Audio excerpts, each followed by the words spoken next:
pagi Bengkulu, tentunya kita sekarang sudah bersama dengan narasumber kita. Pada pagi hari ini kita sapa terlebih dahulu ada Pak Zaki Antoni selaku Ketua PWI Cabang Bengkulu. Selamat pagi Bapak. Selamat pagi. Gimana kabarnya hari ini? Alhamdulillah sehat. Alhamdulillah sehat. Kemudian ada Mbak yang cantik nih, ada Mbak Ida Marta selaku musisi dan pengacara nih. Kemudian menggagas donasi 1000 masker untukmu. Selamat pagi Mbak. Selamat pagi Mbak. Gimana kabarnya hari ini? Sehat selalu. Sehat selalu, semoga selalu sehat semua kita Amin, ya. amin. Nah pemirsa, tentunya dengan tema kita pada pagi hari ini yaitu berbagi peduli demi memberantas pandemi nih. Nah tentunya kalau kita berbicara mengenai memberantas pandemi atau virus COVID-19 ini, banyak sekali mungkin pencegahan yang bisa kita lakukan. Salah satunya seperti Mbak Ida Marta yang mendonasikan 1000 masker untukmu. Nah tapi sebelum kita berbincang-bincang mengenai maskernya, kita akan tanya dulu mungkin ke Pak Zaki Antoni mengenai penyebaran virus COVID-19 ini. Menurut Bapak sendiri seberapa serius Pak penyebaran virus COVID-19 di Provinsi Bengkulu ini? Sangat serius ya, sangat serius. Karena begini, kita melihat tolak ukurnya itu dari statistik ya, angka-angka kasus ini, kemudian termasuk juga angka kematiannya. Kalau kita melihat di dunia malah lebih mengerikan lagi ya. Benar. Sekarang sudah sampai tembus level angka 1,3 juta kasus positif ya. Dengan angka kematian sampai 75.000 ya. Inilah wabah yang saya ketahui, satu-satunya wabah yang mengakibatkan kematian yang dengan jumlah angka yang luar biasa besar seperti itu. Di Indonesia, karena kita bagian dari NKRI, kalau kita mencermati perkembangan dari hari ke hari, peningkatan jumlah kasus itu juga cukup mengkhawatirkan juga ya. Setiap hari itu selalu ada penambahan kasus. Terakhir kita lihat ada sekitar 240 lebih kasus ya, dalam satu hari penambahan kemarin. Dengan jumlah angka kematian juga dari ke hari terus bertambah. Terakhir itu ada penambahan sekitar 12 kematian ya. Nah di Bengkulu ya, karena kita ini tidak berdiri sendiri, merupakan bagian daripada satu kesatuan ya. Kita di sekitar kita ada provinsi-provinsi tetangga yang semuanya itu sekarang sudah zona merah juga ya. Paling banyak Sumbar ya, ada 10 kasus positif ya. Kemudian Jambi, Sumatera Selatan, Lampung, yang semuanya itu sudah ada ditemukan kasus positif corona semua. Nah di Bengkulu sendiri kalau kita melihat perkembangan terakhir kan ada 2 kasus positif dan 1 orang yang meninggal dunia. Memang angka itu kalau dilihat kecil sebenarnya, tapi ini kan soal keselamatan masyarakat. Jadi kita tidak bisa memandang sepele kasus ini karena kita tidak tahu. Itu yang statistik angka yang muncul itu kan yang ketahuan. Benar. Ya. Dan kita memperkirakan yang tidak ketahuan ya bisa jadi lebih dari itu ya. Karena sekarang ini yang lebih mengkhawatirkan adalah munculnya OTG, orang tanpa gejala ya. Nah yang kita khawatir, kenapa kita harus physical distancing ya, menjaga jarak, cuci tangan, karena kita nggak tahu ya, orang bisa saja dia tidak sadar bahwa dia sudah kena ya. Kalau kita dengar kesaksian beberapa orang yang positif itu, justru mereka merasa nggak sehat-sehat saja ya, nggak ada gejala apa-apa ya, tapi ketika dites mereka positif. Nah ketahuan karena dites, tapi bagi yang tidak ngetes kan nggak ketahuan ya. Kemudian mereka bergaul, berinteraksi, dan itu kalau dia positif bisa menyebar ke pihak lain. Nah itu yang sebuah realitas yang tidak ketahuan ya, tidak terungkap kepada publik. Nah oleh karena itu saya selaku Ketua PWI Provinsi Bengkulu mengimbau ya, termasuk juga instruksi dari PWI Pusat itu mengimbau kepada rekan-rekan wartawan termasuk juga masyarakat umum untuk mengikuti dan mematuhi petunjuk dan instruksi dari pemerintah. Ya. Karena itulah langkah-langkah kita untuk mencegah supaya penyebaran virus ini bisa terhenti ya, tidak sampai meluas dan terus meluas. Gitu ya. Jadi kalau pertanyaan seberapa serius, ini sangat serius. Ya. Nah, di Provinsi Bengkulu sendiri tadi sudah Bapak jelaskan juga ya, sudah ada 2 yang positif, 1 meninggal dan 1 lagi sedang dirawat di Rumah Sakit M. Yunus nih. Nah, untuk di rekan-rekan jurnalis sendiri nih Pak, seperti apa keadaan mereka sekarang? Karena kalau kita ketahui jurnalis tidak bisa work from home nih. Gimana nih Pak? Sudahkah ada yang ODP atau bahkan sudah ada yang PDP? Kalau PDP belum ya. Kalau ODP ada beberapa. Karena ini juga terkait dengan kemarin ada ditemukan yang positif itu ya, positif dan kemudian meninggal dunia. Dan ada beberapa rekan wartawan yang yang punya riwayat perjalanan dengan lokasi-lokasi yang tempat si pasien positif itu ya. Sehingga sekarang ada beberapa rekan kita itu yang masuk dalam pemantauan ODP ya. Tapi belum tentu terpapar ya. Tapi mereka ODP gitu, sehingga mereka dianjurkan untuk isolasi mandiri dulu selama 14 hari. Dan sejauh ini yang saya dapat laporan, yang saya dapat informasi, belum ada yang menunjukkan PDP ataupun positif, belum ada. Ya, karena memang wartawan kerjanya biasanya di luar, Pak ya. Iya. Jarang sekali di kantor, itu pun sekali-sekali terkadang karena harus mencari berita. Nah, untuk jurnalis sendiri kan kelompok yang rentan penyebaran COVID-19 ini, Pak. Menurut Bapak, ruang lingkup mana saja sih yang rentan terpapar oleh virus COVID-19 ini, Pak? Jadi begini ya, wartawan ini karena kewajiban profesinya tidak bisa work from home. Ya, karena wartawan ini kan pekerjaan lapangan ya. Jadi karena kewajiban profesinya mereka dituntut untuk menyampaikan informasi-informasi dengan akurasi data yang bisa dipertanggungjawabkan. Oleh karena itu mereka tetap turun ke lapangan. Nah, oleh karena itu kita memberikan panduan-panduan kepada wartawan dalam melakukan pekerjaan jurnalistik itu. Apa misalnya panduan-panduan itu? Kita sudah dapat ini secara tertulis ini dari perusahaan. Ada 13 panduan yang itu akan kita edarkan. Di antaranya satu misalnya, ketika meliput kamar jenazah pasien yang positif corona misalnya, itu kita mengimbau wartawan menjaga jarak minimal 10 meter dari kamar jenazah itu. Ya. Itu satu. Kemudian yang kedua, sebagai contoh, wartawan kita imbau tidak mengikuti acara jumpa pers dengan tatap muka. Ya, banyak pola-pola lain untuk mengikuti jumpa pers yang sekarang kan orang bisa video conference, bisa menggunakan aplikasi seperti Zoom misalnya.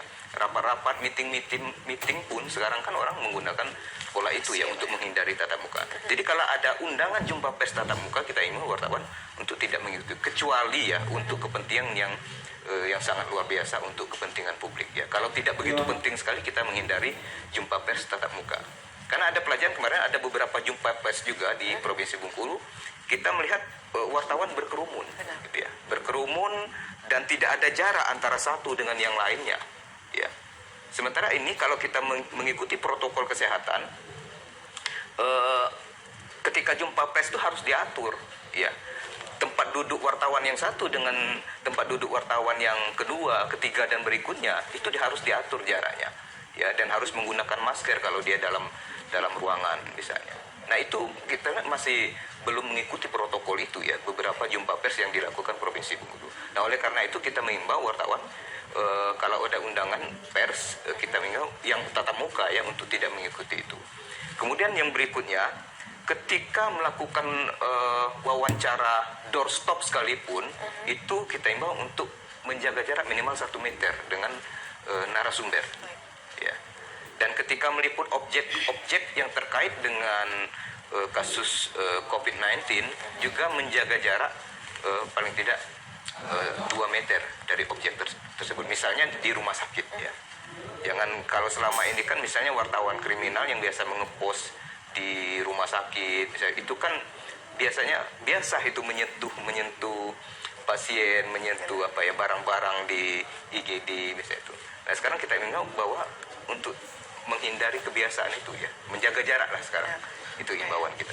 Jadi tetap bekerja dengan protokol kesehatan yang sudah diatur, Pak ya. Ya. Ini mungkin kita ke Mbak Ida Marta lagi nih, Mbak Ida Marta, penggagas donasi 1000 masker Bengkulu untukmu. Sebelum kita membahas mengenai maskernya, donasi maskernya nih Mbak, menurut Mbak sendiri seberapa parah sih Mbak penyebaran virus COVID-19 ini? Kalau dibilang parah, sudah sangat parah di dunia ya. Seperti yang sudah diulas oleh Bapak tadi, tingkat kematiannya dan juga tingkat tertularnya ini semakin hari semakin meningkat gitu. Memang di Bengkulu belum seberapa parah ya. Kemarin baru 1 ya Pak ya. Ya, nah artinya ini bagi kita yang ada di sini masih dalam garis warning ya Pak ya. Nah, tetapi sudah masuk di zona merah gitu. Artinya perlu memang kesadaran dari kita masyarakat untuk membentengi diri sendiri gitu. Nggak perlu dari para medis ataupun tidak perlu dari pemerintah untuk menganjurkan ayo kita bentengi kesehatan kita. Itu memang harus ada dari diri kita sendiri. Karena kalau nunggu nanti jangan sampai sudah kena, baru ada penyesalan. Benar. Ya, jadi kalau dibilang seberapa parah, menurut saya sangat memprihatinkan. Apalagi selain dampak kematiannya secara fisik ya, ini psikis kita ya Pak ya. Psikis kita sangat-sangat dipengaruhi. Energi kita makin hari habis kita memikirkan masalah corona. Itu menurut saya. Dan seperti mimpi buruk, kita lihat WA, kita lihat Instagram, kita lihat berita, kita lihat koran, semuanya isinya tentang corona. Dan itu mau nggak mau psikis kita yang dimakan, karena energi kita yang mau nggak mau kita memikirkan itu. Benar. Itu menurut saya. Memang sangat parah sekali Mbak ya untuk Sangat. virus corona ini sendiri, karena dunia pun sedang berduka semua karena Betul sekali. virus corona ini sendiri. Nah, untuk di lingkungan Mbak Ida Marta sendiri, untuk kerabat, mungkin tetangga atau keluarga, apakah sudah ada yang ODP atau bahkan PDP Mbak? Puji Tuhan kalau sejauh ini saya telepon baik yang di luar ataupun yang di Bengkulu. Kalau di Bengkulu kan kerabat jauh ya, tapi di lingkungan tidak ada.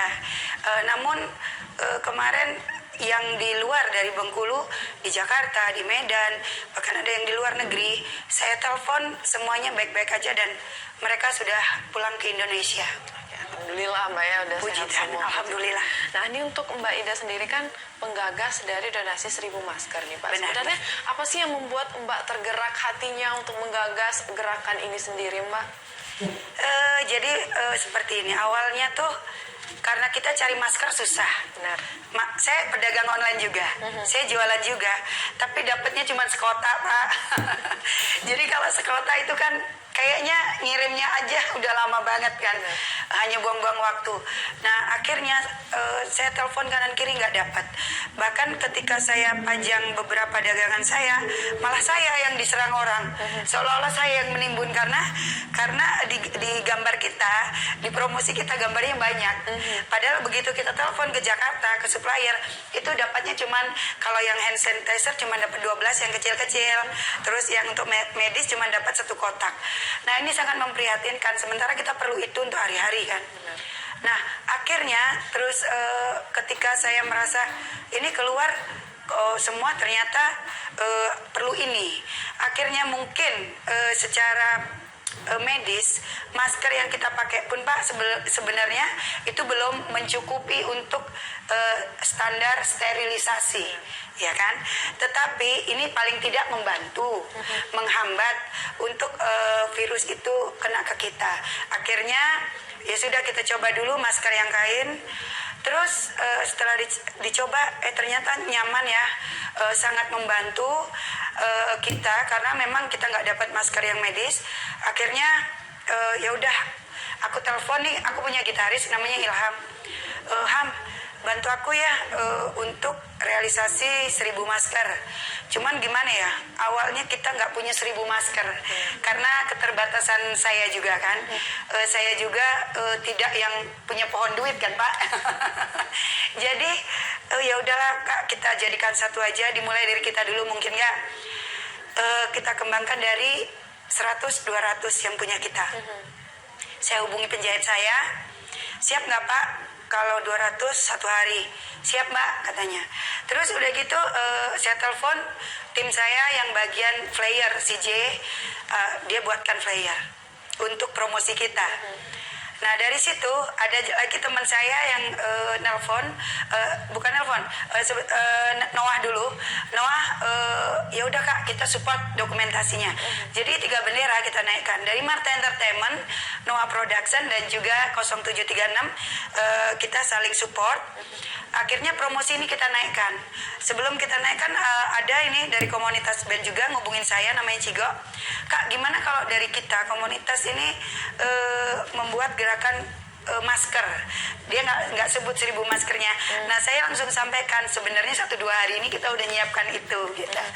Oke, akhirnya saya kirim flyernya, kita promosi. Ternyata begitu saya sampaikan ke media, ini responnya sangat luar biasa. Ada yang ikut jahit ke saya, ada Bang Up Studio langsung nyumbang sekitar 400 sampai 500 masker. Terus ada dari Bu Lina Katulistiwa support kita, relawannya juga untuk akomodasi di lapangan. Terus ada grup Mbak Lia, ada Ibu Dekan saya, Bu Dwi Unihas, terus ada Mbak saya, Mbak Keke, Bu Arifa, dan juga ada Mbak Wiwi yang mensupport saya untuk mewujudkan 1.000 masker. Dan akhirnya kita sampai di 1.200. 1.200 Seribu, masker. ya. Dan itu alokasinya sudah ada. Nanti hari ini Bapak kita bagikan ke Ojol Bengkulu 150, kita sudah data. Kemarin kita hubungi bagian Ojol Saspal dan mereka yang mendata dari beberapa ojek online-nya 150. Terus saya hubungi Ketua Ikatan Bidan Indonesia Provinsi Bengkulu, kita distribusikan 200 masker. Terus ke Rumah Sakit Rafflesia sudah didistribusikan oleh Mbak Lia langsung 100 masker. Dan nanti ada beberapa seperti UMKM Adel dan juga ada lagi masyarakat-masyarakat yang sudah menghubungin saya. Oke, baik. Jadi banyak sekali ya Mbak Banyak ya, sekali. yang ikut bekerja sama bersinergi untuk gerakan 1.000 masker ini sendiri. Bahkan sudah lebih dari 1.000 nih. Benar. Ada 1.200 masker nih pemirsa. Nah, sebenarnya untuk hari ini kan kata Mbak akan didistribusikan kembali nih pagi ini. Nah, yang melibatkan hari ini siapa saja sih Mbak? Kalau Relawan kita itu ada 8, ada dari berbagai komunitas. Kita nggak boleh banyak-banyak ya, karena memang harus jaga jarak tadi kan Pak. Dan kita sudah hubungin pihak Polres. Nanti ada Ibu Poluan Ade yang akan mendampingi kita. Dan target kita hari ini Simpang 5, mungkin sekitar 100 masker. Dan juga nanti kita targetnya ke pasar tradisional. Nah, saya ke pasar Pak waktu itu belanja.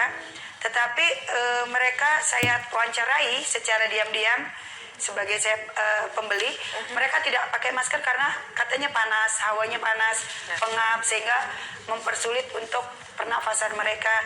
Tetapi kita tetap sounding bahwasanya apapun yang terjadi saat ini, karena kita melawan yang tidak kelihatan, sehingga memang harus dari diri kita sendiri yang waspada.